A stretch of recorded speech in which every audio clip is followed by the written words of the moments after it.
Hello students, CPW academy में आपका एक बार फिर से स्वागत है।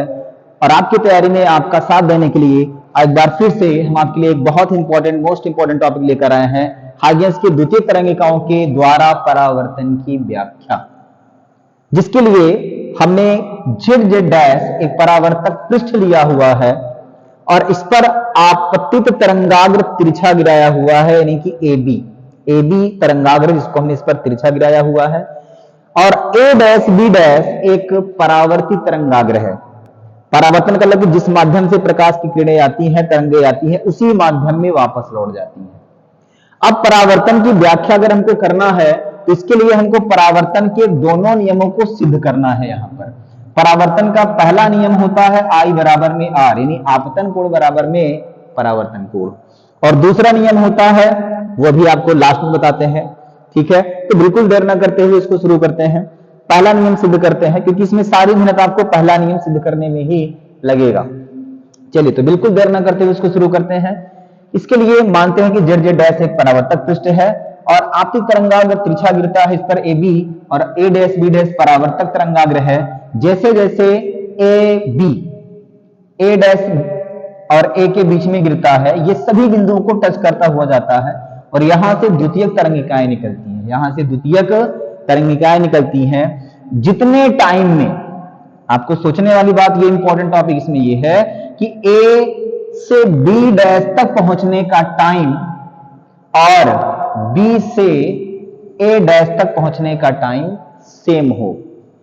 ए से बी डैश तक पहुंचने का टाइम और बी से ए डैश तक पहुंचने का टाइम सेम है। इसका मतलब यह है कि ए बी डिस्टेंस, नहीं ए बी दूरी, ए बी डैश दूरी बी ए डैश दूरी के क्या है, बराबर है। क्योंकि यहां से यहां जाने का टाइम, यहां से यहां जाने का टाइम सेम है और माध्यम समान होने की वजह से चाल दोनों की बराबर है। चाहे हम इसकी बात करें चाहे इसकी बात करें, दोनों की चाल समान है, दोनों का टाइम समान है, तो श्योर है कि दोनों की दूरियां भी बराबर होंगी। इसका मतलब हम कह सकते हैं कि ए बी डैश बराबर B A dash, A B dash बराबर बी ए डैश।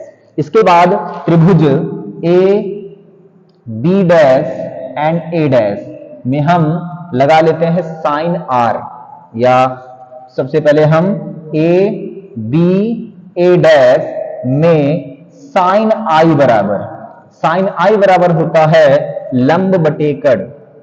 ये लंब हो जाएगा, यानी B A dash and upon में कड़ मतलब ए डैश।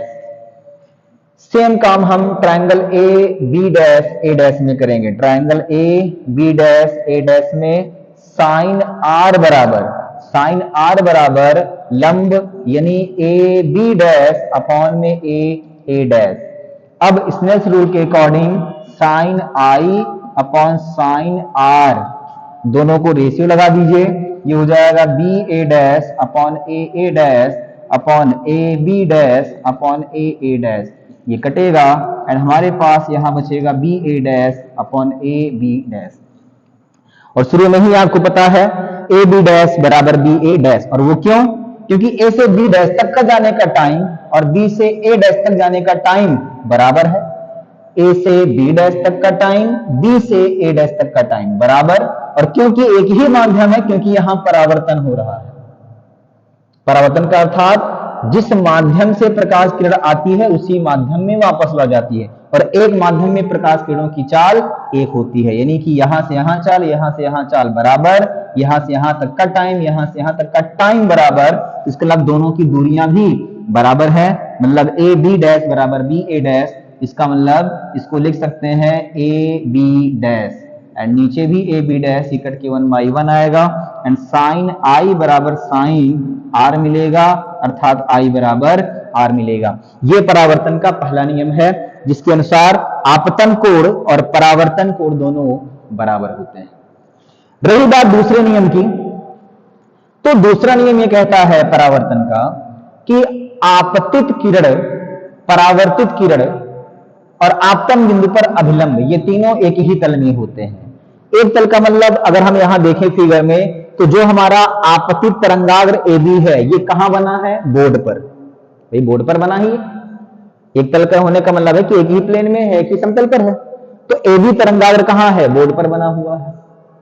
आपके लिए आपके कॉपी प्लेन पर होगा, यानी कि कॉपी के तल पर होगा। उसके बाद जो परावर्तित तरंगाग्र है, ये भी हमारा कहां है? ये भी हमारा बोर्ड पर ही बना हुआ है। और आपतन बिंदु पर अगर देखें हम अभिलंब, तो ये भी क्या है? बोर्ड पर ही है। आपतन बिंदु पर अगर देखें तो ये कहां है? बोर्ड पर ही है। इसका मतलब हम कह सकते हैं कि आपतित तरंगाग्र, परावर्तित तरंगाग्र और आपतन बिंदु पर अभिलंब तीनों एक ही तल में है। आपतित तरंगाग्र, परावर्तित तरंगाग्र और आपतन बिंदु पर अभिलंब तीनों एक ही बिंदु पर है। यह परावर्तन का दूसरा नियम है। तो इस तरीके से हाइजेंस की द्वितीय तरंगिकाओं के द्वारा परावर्तन की व्याख्या की जा सकती है। उम्मीद पूरी है कि आपको ये समझ में आया होगा, और इसी तरीके से वीडियो को शेयर करते रहिए, चैनल को सब्सक्राइब करते रहिए और लाइक करते रहिए। Thank you.